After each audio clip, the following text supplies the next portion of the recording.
Assalamualaikum warahmatullahi wabarakatuh. Innal hamdalillah nahmaduhu wa nasta'inuhu wa nastaghfiruh wa na'udzu billahi min shururi anfusina wa sayyiati a'malina. May yahdihillahu fala mudilla lahu wa may yudlil fala hadiya lahu. Asyhadu an la ilaha illallah wahdahu la syarika lahu wa asyhadu anna Muhammadan abduhu wa rasuluh. Amma ba'du fa inna asdaqal hadithi kitabullah wa afdalal hadi hadi Muhammadin sallallahu alaihi wasallam. Syarrul umuri muhdatsatuha fa inna kulla muhdatsatin fid dini bid'ah wa kulla bid'atin dhalalah wa kulla dhalalatin finnar. Tsumma amma ba'd. Ma'asyiral muslimin wal muslimat, para ikhwan dan akhwat, para bapak dan ibu rahimani wa rahimakumullah. Alhamdulillah bi nikmatihi tatimmu shalihah. Pada malam ini kita dapat kembali melanjutkan kajian rutin di setiap malam Selasa.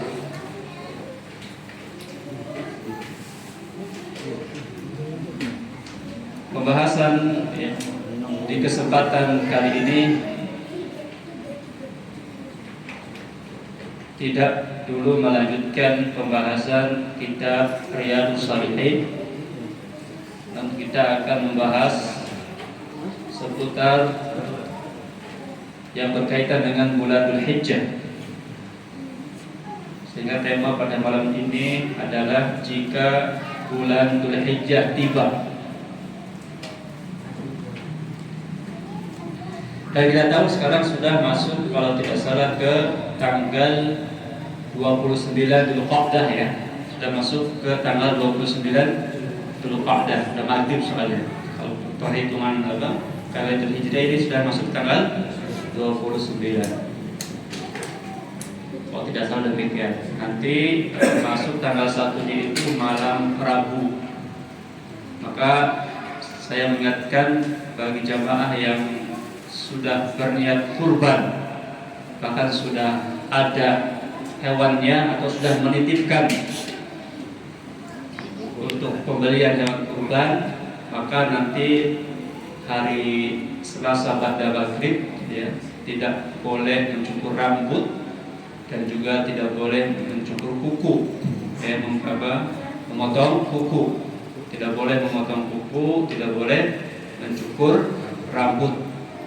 Ya, rambut di sini maksudnya rambut yang ada pada tubuh kita, tubuh manusia. Ya, seluruh rambut yang ada pada tubuh manusia.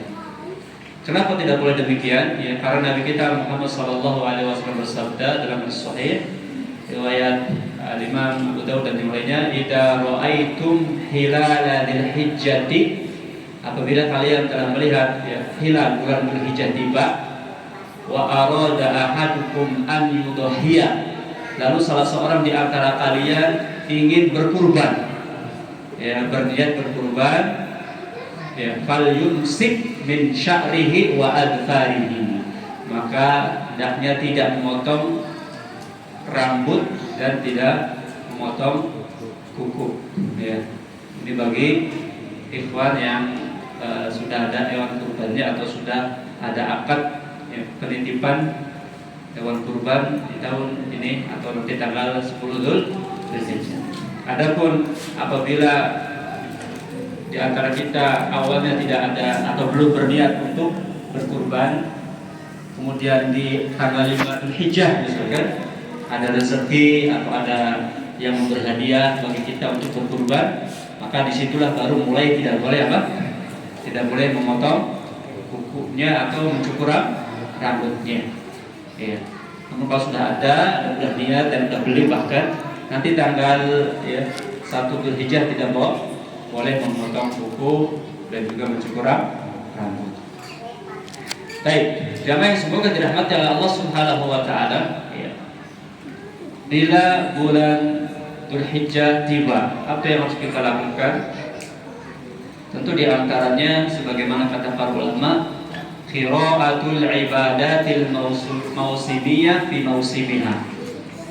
Ya, membaca atau membahas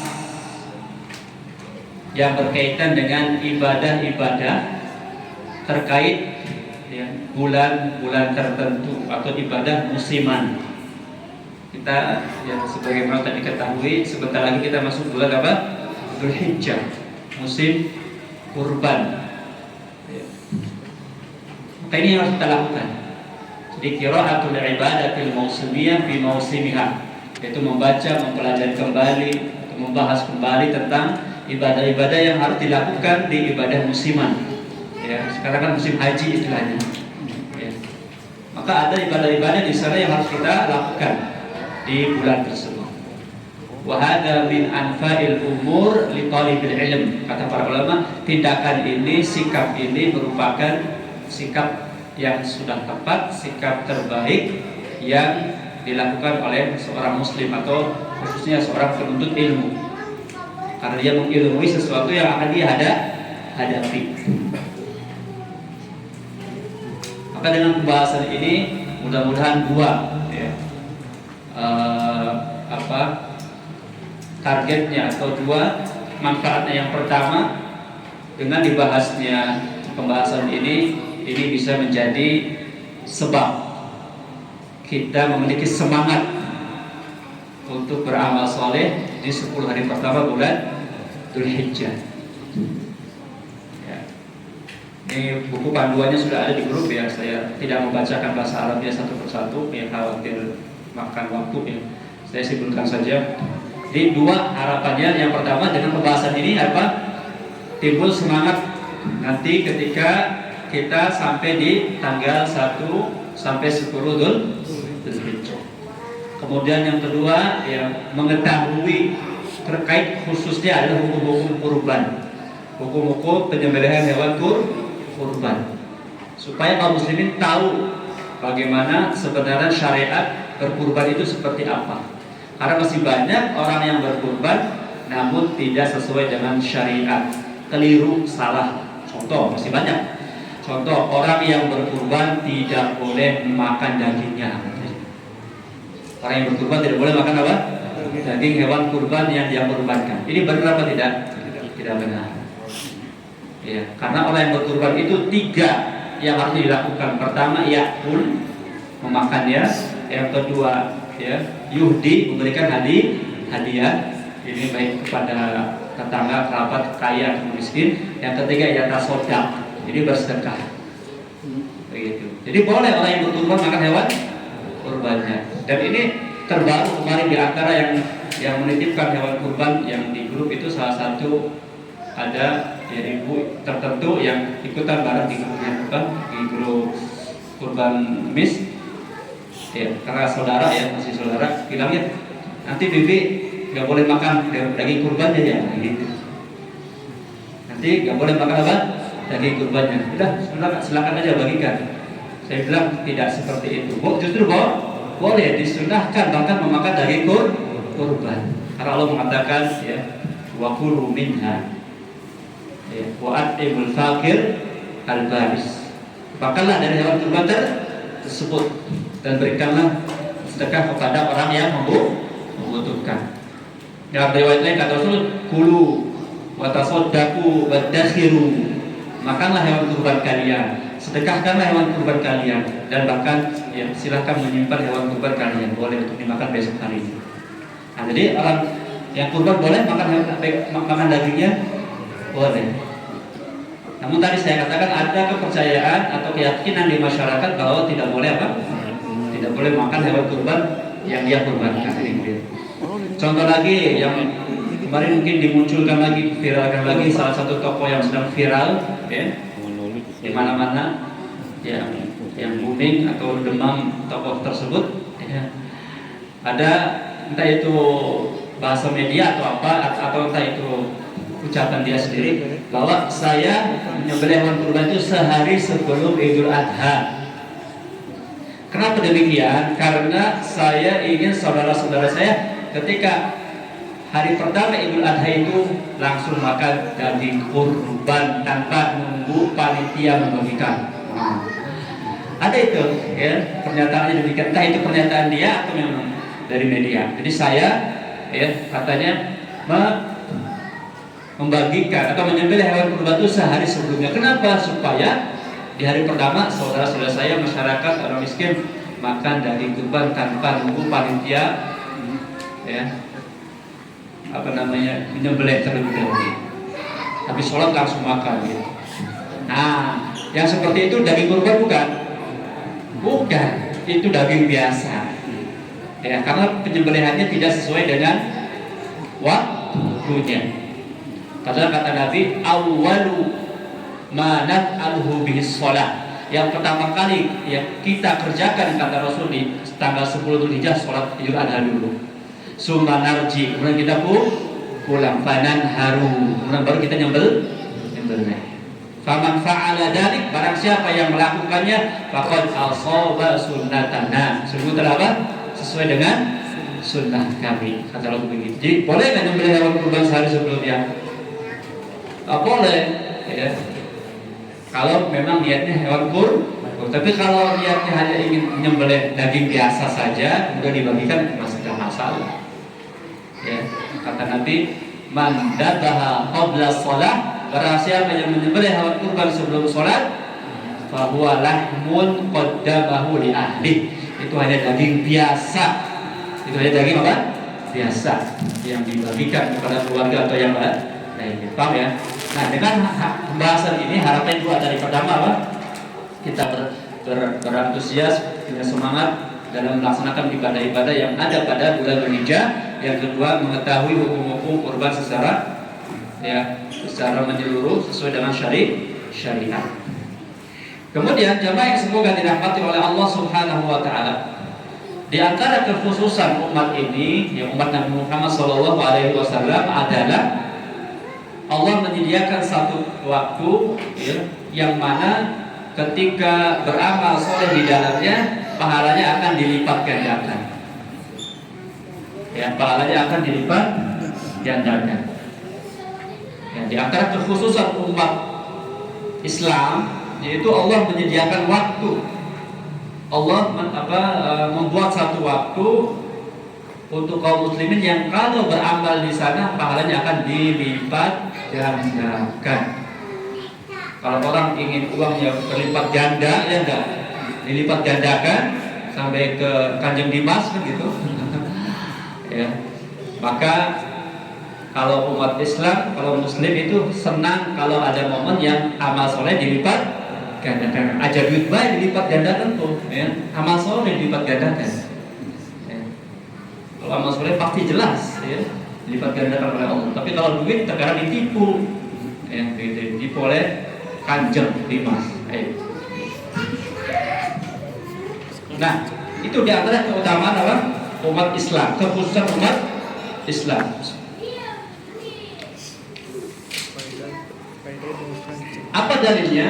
Allah Subhanahu wa taala Nabi sallallahu alaihi wasallam bersabda dalam sebuah hadis sahih riwayat Bukhari yang Anda sebutkan ada di kitab dari Ibnu Abbas, "Ma min ayyamil amalu shalihu fihinna ahabbu ila Allah min hadhil ayyamil asyr."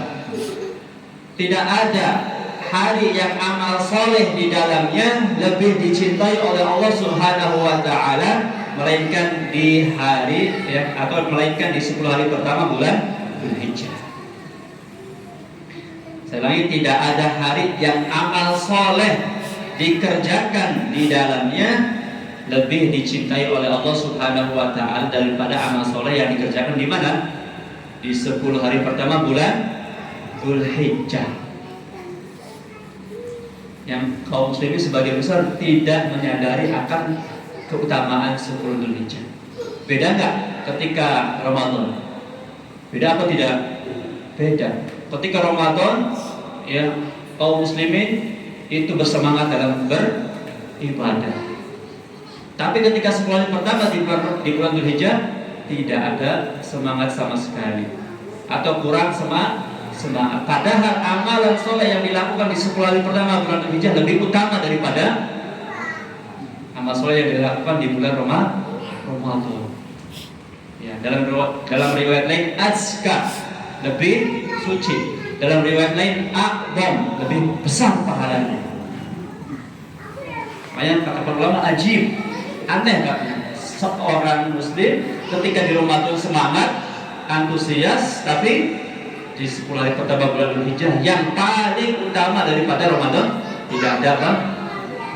Antusias itu beramal soleh. Mindset kita harus dirubah. Ya nggak tahu kalau di Indonesia mah, nggak tahu kalau di Arab nggak tahu. Tapi kalau di Indonesia umumnya apa? Tidak punya perhatian dan seakan tidak ada apa-apa di 10 hari pertama bulan Dzulhijjah. Nggak tahu kalau di Saudi mah. Saya belum pernah hidup di Saudi di momen tersebut. Yang ada yang sudah, gimana Pak? Saya lupa. Di jalanan itu bagi-bagi duit. Bagi-bagi duit. Nah nanti ada amal soleh di 10 hari pertama bulan Dzulhijjah, sedekah nanti ada. Ya. Ada lagi apa? Makanan ya. Artinya punya gaya beramal soleh sebenarnya. Nanti di Saudi memang ya, tersampaikan ilmu dan masyarakat tahu. Kalau di Indonesia apa? Rata-rata belum tahu. Tahunya ketika Ramadan saja. Ya, ketika Ramadan saja. Padahal 10 hari pertama ini lebih utama daripada Ramadan. Entah mungkin kalau di Ramadan setannya dibelenggu gak mau menggoda kita ya. Tapi kalau di 10 hari pertama setan tetap berkeliaran, sehingga ya, leluasa menggoda manusia. Nah sekarang mindsetnya harus dirubah nih. Keyakinan intikmatnya, anggapannya harus dirubah bahwa 10 hari pertama itu punya keutamaan yang sangat besar melebihi hari-hari apa? Di bulan Ramadan berdasarkan hadis ini.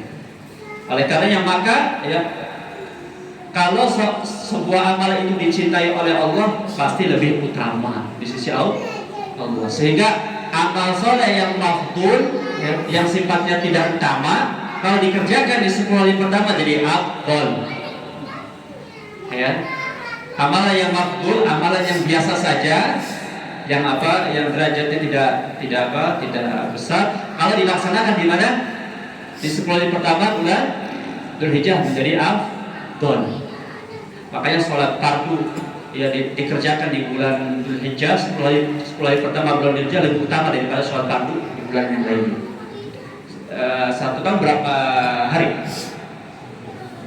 365 hari kurang lebihnya. Nah 10 hari pertama ini kalau ada orang yang sholat fardu di 10 hari pertama bulan Dzulhijjah itu pahalanya lebih besar daripada sholat fardu di selain 10 hari tersebut.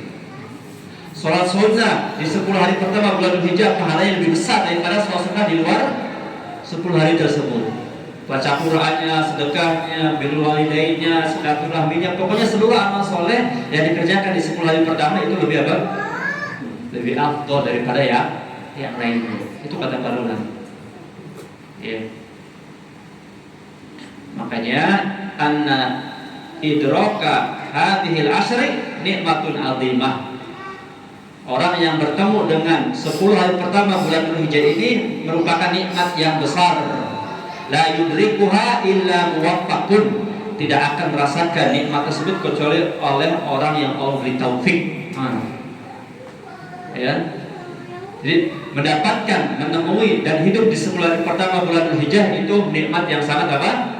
Besar yang tidak akan dirasakan kecuali oleh orang yang Allah berikan taufik. Nah kita sekarang sudah diberikan taufik nih, taufik bayan dulu, taufik apa?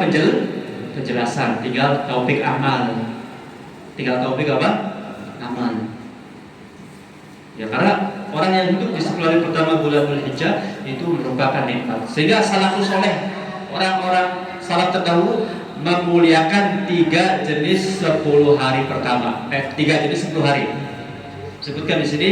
Ya kanu yu'azzimuna thalatha asyara. Ulama salaf dulu itu memuliakan, mengagungkan, menganggap besar 3 jenis 10 hari. Pertama 10 hari pertama di bulan Dzulhijjah. Kemudian 10 hari pertama bulan Muharram. Kemudian 10 hari terakhir Ramadan. Ini 3 model 10 hari yang apa? Yang diagungkan oleh kaum salaf. Kalau kita mungkin baru 10 hari terakhir saja mungkin ya. 10 hari pertama Dzulhijjah masih kurang, apalagi 10 hari pertama Muharram masih kurang, baru 1. Padahal salaf 3-3-nya apa? Mengagungkan. Karena kan dalam Hijriah ya, hitungan Hijriah bulan ada berapa? 12. Pertama bulan apa? Muharram. Yang kedua Shafar. Yang ketiga Rabiul Awal. Yang keempat Rabiul Tsani. Yang kelima Jumadal Ula. Yang keenam Jumadal Tsaniyah. Yang ketujuh Rajab. Yang kedelapan Sya'ban. Yang kesembilan Ramadan.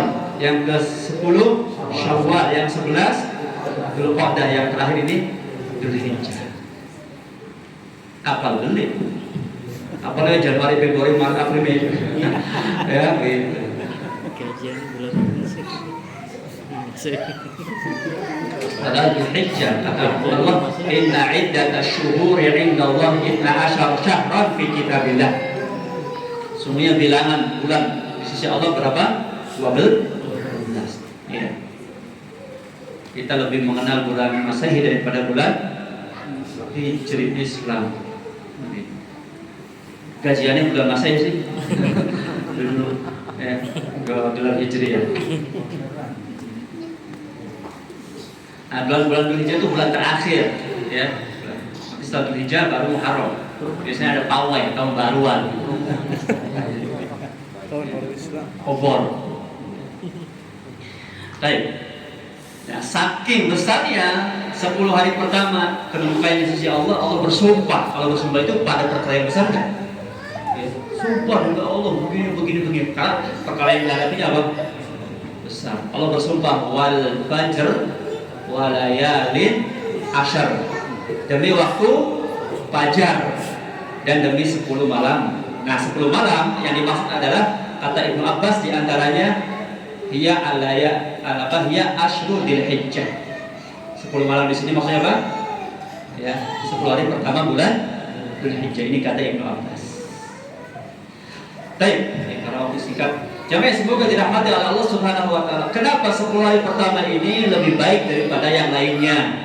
Lebih baik dari yang satu tahun itu 365 hari, ada 10 hari yang paling baik daripada yang lainnya. Kenapa? Pertama, li'anna fiha yauma Arafah, karena pada 10 hari pertama bulan Dzulhijjah ada hari Arafah. Kapan hari Arafah? Tanggal 9 Dzulhijjah. Yang dimana kata ya Rasulullah SAW, di hari ini Allah Subhanahu wa taala banyak sekali membebaskan orang-orang, membebaskan hamba-hamba dari api neraka. Ma min yaumin aktsara min an yu'tikallahu fihi 'abdan minan nar min yaumi Arafah. Tidak ada satu hari yang Allah paling banyak membebaskan hamba sahanya kecuali di hari Arafah. Tanggal berapa? 9. Wa innahu la yadkhulu ma yubahi bihimul malaika. Kemudian Allah mendekat kepada mereka dan Allah membanggakan mereka di sisi malaikat dan mengatakan ma aradaha ula. Sedang apa mereka lakukan? Walaupun ini hadisnya tentang orang yang sedang wukuf. Orang sedang apa? Wukuf. Namun kata Imam Nawawi, ini pengampunan ini umum, baik orang yang sedang wukuf ataupun orang yang sedang tidak wukuf. Allah mendekat nanti kepada orang yang wukuf. Di antara keutamaan orang yang wukuf itu didekati oleh Allah dan dibanggakan di sisi malaikat. Ma arada haula, sedang apa mereka? Sedang melakukan apa? Dalam riwayat lain kata Allah kepada malaikat, "Unduru ila abdi, lihatlah hamba-hambaku yang sedang wukuf, sya'fan, gubar, rambutnya kusut, kemudian banyak debu." Mungkin dulu ya, kalau sekarang ada tenda ya. Ya, ada tenda. Makanya orang yang haji itu ya, kenapa kalau hajinya mabrur tidak ada balasan kecuali apa? Surga. Atau kalau pulang seperti dilahirkan dari perut ibunya, nggak ada dosa sama sekali, nol, bersih putih. Karena diantaranya apa? Wukuf di padang apa? Panas terik matahari, berdoa kepada Allah.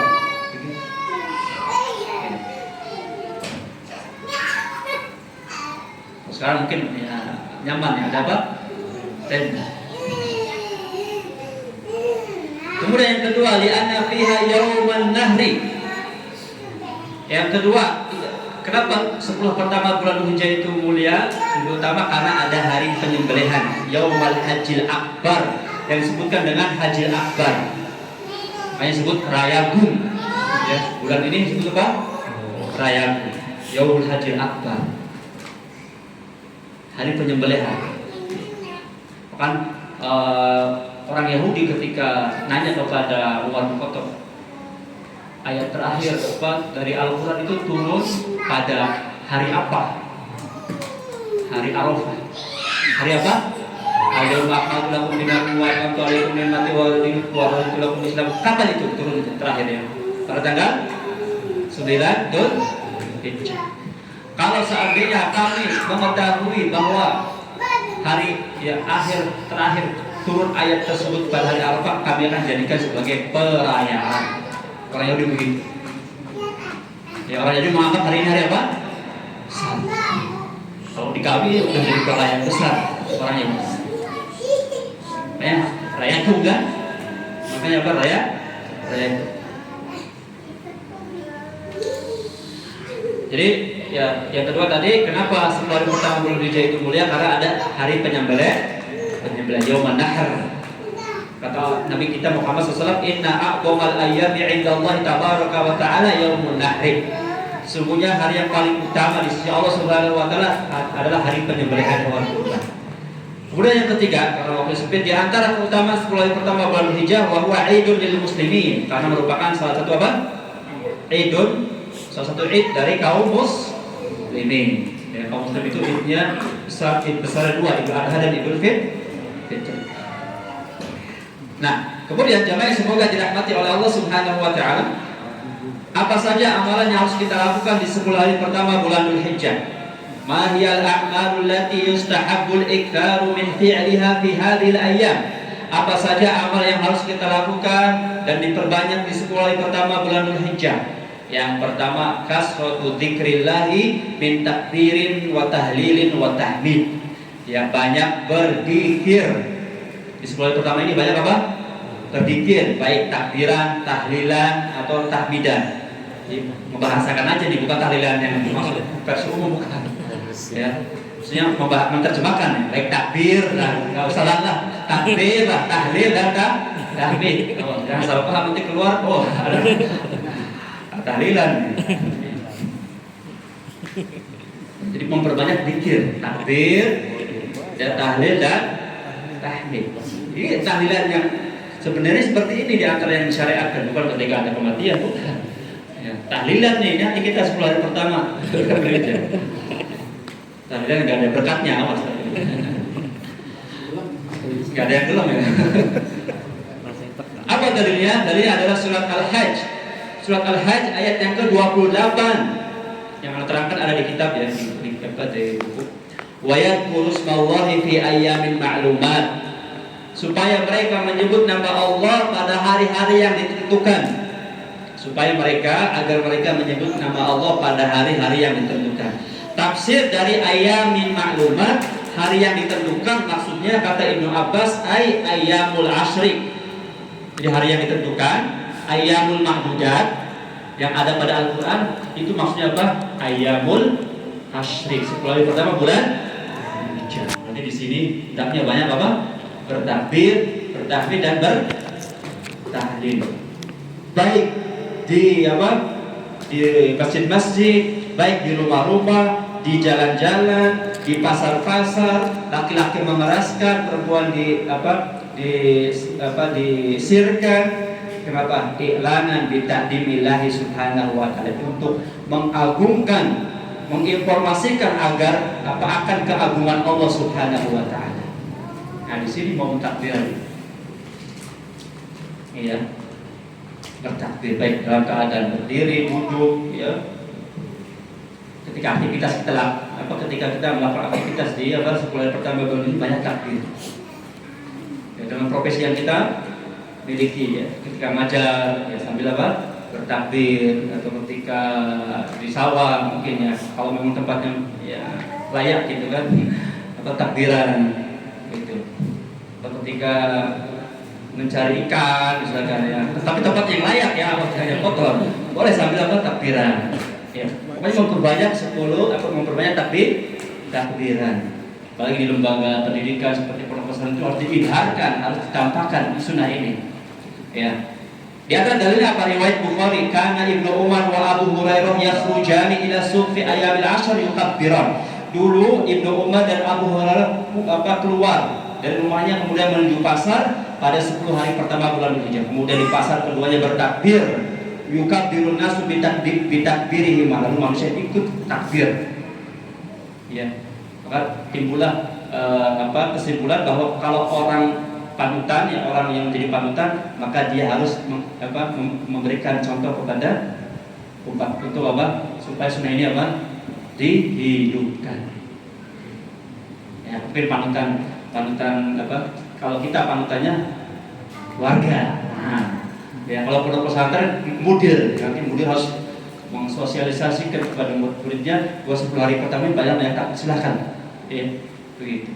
Bahkan disebutkan oleh seorang tabi'in ya, Maimun bin Mihran adraktun nas ya yukabbirun ya, aku mendapati manusia ketika itu kal amwat. Takbir itu seperti apa? Gelombang berhenti enggak gitu. Gelombang lautan ada hentinya enggak? Ada berhentinya enggak gelombang lautan? Ombak. Terus ombak terus ya. Saking Saking manusia ketika itu banyak yang takbir. Kalau di Saudi masih ada tradisi kayak gitu, bukan tradisi yang di luar yang pakai mobil tapi tapi keliling kan, atau ada petugas yang ngingetin pakai rawa, silakan tetap di jalan-jalan, ya enggak? Masih ada enggak, Mas? Nah, takbir keliling itu harusnya. Sebelum pertama bulan Dzulhijjah. Ya, lagi-lagi di kita belum termasyarakatkan. Ya. Gitu, sunnah tersebut. Tadi minimalnya kita di rumah ya, atau di tempat ini di musola ya, banyak bertakbir. Dan ini merupakan sunnah ya, merupakan sunnah. Sehingga sunnah ini jarang dilakukan, disebutnya di sini wahadi min sunanil mahjurah. Sunnah seperti ini memang sunnah yang banyak ditinggalkan. Seperti ini namanya sunnah ini banyak ditinggalkan, sunnah mahjurah. Maka wahadi fursah li ihya hadhihi sunnah. Maka nanti momen 10 hari pertama bulan Dzulhijjah itu momen yang baik bagi kita untuk menghidupkan sunnah. Nah, ya di pabrik takbiran, kok takbiran sih? Layak apa kia? Apa ini? Kok takbiran hari ini? Memang ini, wah ini kamu sesat nih. Ya, padahal bukan sesat, ini apa sunnah. Wahadi fursatu li ihya sunnah. Makanya Nabi mengatakan man ahya sunnatan min sunnati, barang siapa yang menunjukkan satu sunnah dari sunnahku, fa amila biha nas, kemudian diikuti oleh manusia, kana lahu mislu ajri man amila biha la yunqasu min ujurihim syai'. Maka pahalanya dia akan dapatkan sebanyak orang yang mengikuti dia tanpa dikurangi. Kalau kepala keluarga kita takbiran, anak istri kita ikut, kan pahala. Nah, yang pertama banyak takbir ya. Banyak apa takbir? Dan takbir ada dua. Takbir pertama mutlak dan muqayyad. Takbir mutlak itu mulai dari tanggal 1 sampai tanggal 13. Itu mutlak di mana aja. Sedang dalam keadaan berjalan, dalam keadaan tidur, duduk, ya, tempat manapun, di masjid, pasar, di tempat-tempat ya, bekerja dan seterusnya, selama bukan di tempat seperti WC dan sebagainya, itu boleh takbir mutlak. Kemudian takbir muqayyad itu setelah selesai sholat fardu. Setelah selesai sholat fardu itu mulai dari subuh ya, pada hari Arafah tanggal 9 pada subuh mulai takbiran. Kalau setelah selesai sholat wajib ya, nanti yang jadi imam harus mengingatkan, tapi bukan komando, ingatin bahwasanya setelah takbir, setelah sholat fardu takbiran. Ada yang mengatakan nanti setelah dzikir itu nanti istilah ulama, ada yang sebelum dzikir mulai, itu nanti perbedaan pendapat. Kamu setelah sholat ada apa? Ada ya sunnah takbiran. Kemudian amalan yang kedua adalah as-shaum, puasa. Ya, puasa. Dan puasa yang dimaksud di sini adalah puasa 9 hari di bulan Dzulhijjah, baik berturut-turut ataupun tidak. Yang paling utama lagi adalah puasa tanggal 9 Dzulhijjah. Ya, jadi boleh puasa dari tanggal 1 sampai tanggal 9 berturut-turut boleh. Ya, boleh juga tidak. Ya. Yang mengamalkan puasa sunnah berturut-turut 9 hari itu dicatat di dalam riwayat-riwayat Ibnu Umar, ya, Hasan Al-Basri, Ibnu Sirin, Qatadah, para ulama yang lainnya itu, ya, mereka puasa 9 hari, ya, berturut-turut di bulan Dzulhijjah. Kenapa? Disebutkan dalam sebuah hadis sahih riwayat Imam An-Nasa'i, kana anna Nabi sallallahu kana yasumu yaum Asyura wa tis'an min Dzulhijjah. Dulu itu Nabi puasa Asyura dan 9 hari puasa di bulan Dzulhijjah. Ada sunnah berpuasa di sana, baik berturut-turut atau tidak. Ya. Kalaupun misalkan ada yang mengatakan hadisnya ini lemah, dhaif, yang tidak bisa dijadikan sandaran, ya nggak apa-apa. Kalaupun lemah, ini masuk ke dalam amalan umum. Kan tidak ada amalan yang paling dicintai yang dikerjakan di 10 hari pertama bulan Dzulhijjah. Di antara amalan itu puasa. Paham ya? Kalau ada yang mengatakan demikian, karena ada sebagian ulama mengatakan hadis ini lemah. Ya, walaupun ulama tidak mengapa, itu masuknya adalah keumuman hadis. Namun yang pasti banyak ulama yang mengamalkan puasa 9 hari berturut-turut seperti Hasan Basri, kemudian Ibnu Sirin, ya, kemudian Ibnu Umar. Namun yang paling ditekankan pada tanggal 9-nya. Yang mana, ya, puasa pada tanggal 9 Arafah ini akan menghapus dosa yang telah lalu dan yang akan datang. Sebagaimana kata Nabi, yukafiru sanatal madiyah wal baqiyah. Ketika ditanya puasa Arafah apa pahalanya, yukafiru sanatal madiyah wal baqiyah, yaitu akan menghapus dosa setahun yang lalu dan setahun yang akan datang. Kesempatan kita untuk menghapus dosa, nggak usah bayar. Kalau masalah kan bayar kan, untuk menghapus dosa aja apa? Bayar. Apanya? Pengurusnya paus atau pendeta, gratis. Nah itu, apa Ustaz dosa yang diampuni? Kata para ulama seperti Imam Nawawi, kalau dia mempunyai dosa kecil, itulah yang dihapusnya, dosa kecil. Kalau dia tidak punya dosa kecil dan tidak punya dosa besar, akan ditulis, ya, kebaikan dan diangkat derajatnya. Kalau dia punya dosa besar saja, yang mudah-mudahan dosa besar itu terkurangi oleh puasa tadi. Itu perinciannya. Itu ada di buku yang saya share di grup, ya. Saya nggak baca penasaran. Kata Imam Nawawi begitu. Jadi yang dimaksud dosa yang diampuni pertama, kalau punya dosa kecil, apa yang akan dihapusnya? Dosa kecil. Kalau nggak punya dosa kecil, dosa besar, apa? Ditinggikan derajatnya. Kalau punya dosa besar, mudah-mudahan dosa besarnya apa? Dikurangi. Nah, karena ini adalah puasa sunnah yang agung, maka di antara ulama menyebutkan, ya, lebih utama niatnya di malam hari. Karena puasa sunnah hukum asal niatnya di mana? Boleh di siang hari. Tapi kalau puasa yang boleh ini niatkan di malam hari. Bahkan ajak keluarga, anak istri untuk puasa. Ya. Sebagaimana kata Sa'id bin Jubair, aikidu khadamakum yatasahharuna li yaumi Arafah. Li saumi yaumi Arafah. Bangunkanlah pembantu-pembantu kalian untuk sahur, ya, besok puasa Arafah.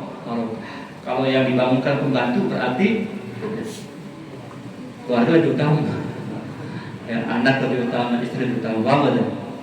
Karena begitu besarnya pahala yang puasa Arafah. Jadi jangan tertinggal, tertinggal, awas, ya. Catat tanggalnya. Azan ya.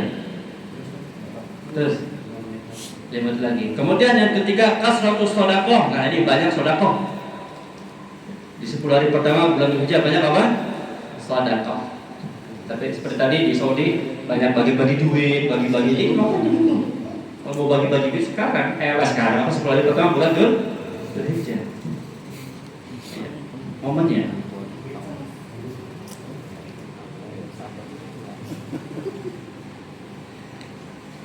La tahrum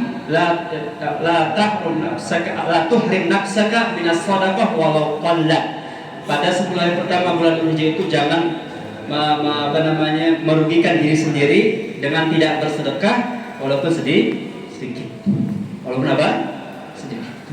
Kata Rasulullah SAW, ya, siapa di antara kalian yang mencintai harta warisnya melebihi mencintai harta dirinya?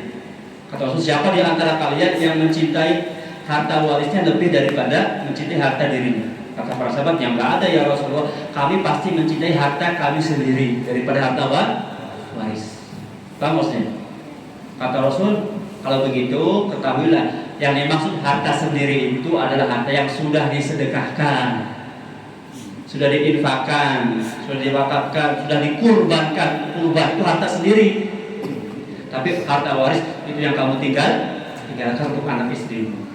Katanya lebih cinta harta sendiri. Ya itu harta sendiri yang apa? Yang disedekahkan, yang dikeluarkan. Kalau yang belum disedekahkan, diwakafkan, dijadikan amal itu bukan harta sendiri, harta orang lain nantinya, harta waris. Mungkin bisa jadi harta si maling, ya walaupun diambilnya dari cara haram, bukan rezeki kita diambil orang kan gitu. Tapi kalau yang sudah dikurbankan, ya untuk dikeluarkan untuk beli hewan kurban, itu yang menjadi harta kita. Itu yang menjadi harta sendiri. Ya. Dan jangan khawatir, ya, setiap hari malaikat itu mendekati kita. Kata Rasul, ada 2 malaikat, yang satu mengatakan, ya Allah berikanlah ketambahan bagi orang yang bersedekah, bagi orang yang berinfak. Satu lagi mengatakan, ya Allah berikan kebinasaan kepada orang yang tidak mau berinfak. Kalau berinfak bersedekah itu didoakan selalu oleh siapa? Malaikat. Apalagi dia itu mampu untuk berkorban. Termasuk yang bersedekah di bulan Dzulhijjah, 10 hari pertama bulan Dzulhijjah, yang tidak banyak diketahui ini kata Syekh. Ini kata Syekh Shalih Munajjid, minas shadaqat allati yundabu ilaiha idkhal surur alal ajiz anil udhiyah. Termasuk ya sedekah yang disunahkan pada 10 hari pertama bulan Dzulhijjah, memasukkan kegembiraan kepada hati seseorang yang tidak punya kemampuan untuk berkurban. Ya. Mungkin kita belum mampu, mudah-mudahan suatu saat kalau kita udah kaya, udah banyak duitnya dan mampu berkurban setahun sekali, bahkan mampu berkurban 5 kambing pun mampu, jangan lupa ada sedekah yang utama, berikan salah satu kepada orang yang belum bisa berkurban. Begitu. Jadi yang terlupakan di sunnah nih, terkadang kan berkurban untuk sendiri aja, sendiri atau anak atau istilah. Ada juga sunnah kurban untuk apa? Orang lain, dihadiahkan. Bisa 2, pertama nih uangnya silahkan beli hewan kurban, atau nih itunya apa?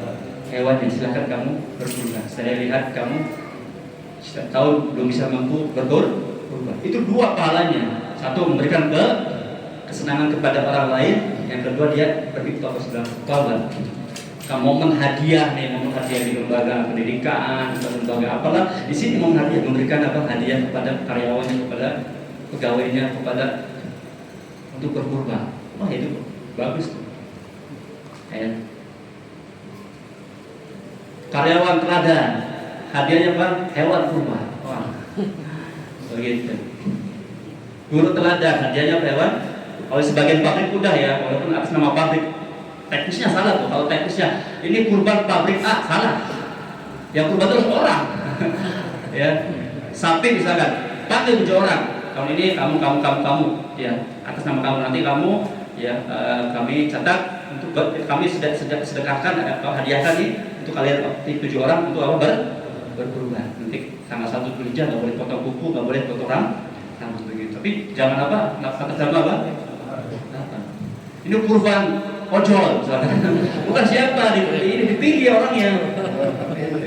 Bukan aplikasi ya, orangnya dipilih. Paham ya? Nah, ini sunnah yang terlupakan kata para ulama. Apa dalilnya? Sebutkan dalam sebuah riwayat Bukhari dari Uqbah bin Amir, anna Nabiy sallallahu alaihi wasallam, bahwa Nabi SAW dulu qasama dhuhaya baina ashabi. Rasul itu suka membagikan ya hewan kurbannya kepada sahabat. Terutama sahabat yang belum pernah berkurban. Nih kamu berkurban. Nih kamu berkurban. Nih kamu berkurban. Ini kalau orang punya kelebihan harta yang kalau setiap tahun ya sebenarnya bisa kurban 5 pun bisa. 5 kampung deh bisa. Nah, 1 atau 2 berikan kepada yang lain. Entah itu kerabat terutama ya yang punya hubungan keluarga, atau tetangga, atau orang yang punya jasa kepada kita, atau orang yang pernah berbuat baik kepada kita berikan. Nah, itu sunnah juga yang terlupakan. Yang mudah-mudahan kita diberikan kemampuan untuk mengamalkan sunnah ini, diberikan kekayaan oleh Allah Subhanahu wa taala. Cukup ya karena azan. Ini baru berapa ini? 3. Nanti ya, masih ada lagi. mungkin di pertemuan yang akan datang insyaallah taala. Yang pasti insyaallah kurang lebih nanti tanggal 1 Dzulhijjah masuknya kalau tidak salah mulai malam Rabu ya.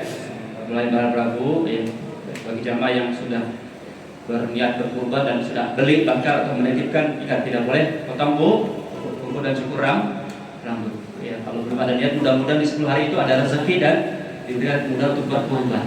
Karena kurban itu bukan seumur hidup sekali bukan, tapi setahun sekali jika mampu. Jika apa? Mampu. Para Rasul 10 tahun di Madinah. Rasul berapa tahun di Madinah? Rasul berapa tahun di Madinah?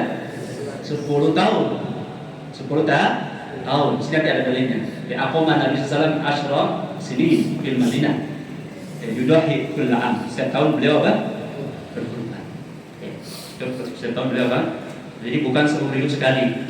Kesalahan yang ada di masyarakat itu kurban tuh padahal yo hartanya akeh tapi kurbannya si jubai sekali bayar. Nah, harusnya setiap tahun. Ya, setiap tahun. Begitu. Mudah-mudahan jamaah semoga dirahmati oleh Allah Subhanahu wa taala dan bisa dimudahkan oleh Allah Subhanahu wa taala untuk mengamalkan sunnah-sunnah Nabi terutama di 10 hari pertama bulan Dzulhijjah. Demikian perlu maaf dan itu lagi nanti di pertemuan yang akan datang. Subhanallahi wa bihamdika asyhadu an la ilaha illa anta astaghfiruka wa atubu ilaik wa asyhadu da'wana alhamdulillahi rabbil alamin. Assalamualaikum warahmatullahi wabarakatuh.